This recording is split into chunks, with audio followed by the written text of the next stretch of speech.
Bushnell 135mm f2.8 film mirror lens with the M42 mount. 135mm f2.8 is a very common combination from the film era. It's relatively low cost and easy to find. You'll get various company names, but in this case Bushnell. According to this camerawiki.org, says Bushnell was an American optical company founded in 1947, and the guy bought 400 Japanese-made binoculars, started doing an import-export business, and I guess he eventually got into lenses. I took this lens out on a photo walk, usual outdoors, nature type stuff. Haven't tried this combination yet. You have 3 levels of zoom, you have shake reduction. Of course, peaking with the shake reduction is you have to set the focal length and the aperture, maximum aperture for the lens, which doesn't really translate well for zoom lenses, but in this case, it's just a prime lens, so it doesn't matter. I have used this lens on the APS-C cameras. With the Z5, of course, you get the full frame sensor. You get the full field of view with this lens as it was intended. I'm going to mention every time I use the Z5, it's a great camera for manual focus lenses, all this film mirror stuff, even the newer things that are manual focus. You have a good amount of focus aids and decent viewfinder. Build quality is very nice, all metal lens. My specific copy, the focus ring is pretty tight, pretty difficult to rotate.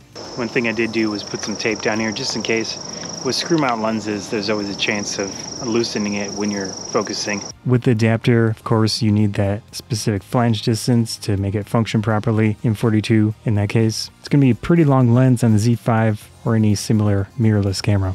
Bit more detail on the lens. Background point source lights look pretty rough, actually, if you could imagine a bunch of little moons in the background with all the texture, all the detail inside those point source lights. In the corners, on the edges, you will get stretching and warping of those point source lights as well. But it does look interesting. I like how it looks. Optical issues like fringing is very evident on this lens. That will depend on which aperture you're using. For example, with photos of the water, you have really bright spots of light. On the edges of those, you'll see red fringing. For this other example, focus right in the center of the frame. The foreground will have a red tinge to it, and the background will have a blue or green. With the lens of this era, stepping down the aperture will definitely help the situation. You can get really nice, beautiful photos out of this lens if you use proper settings, proper lighting conditions, and all that. I did take a few photos to see how the flare is on the lens. Obviously, not amazing, and it's interesting how that you don't really see the elements, but rather kind of a reversed image of what the bright spot was in the photo.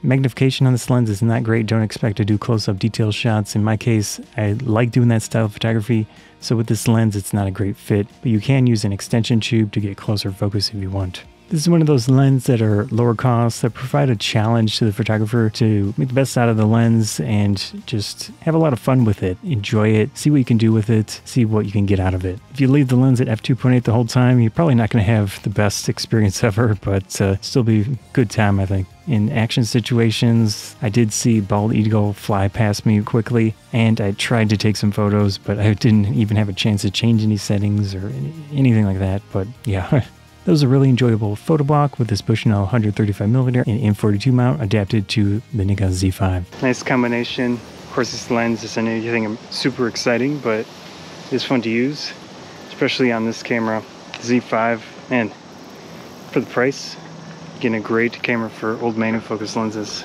Scout Trophy Bonsai, thanks. I have shake reduction, which, scared me.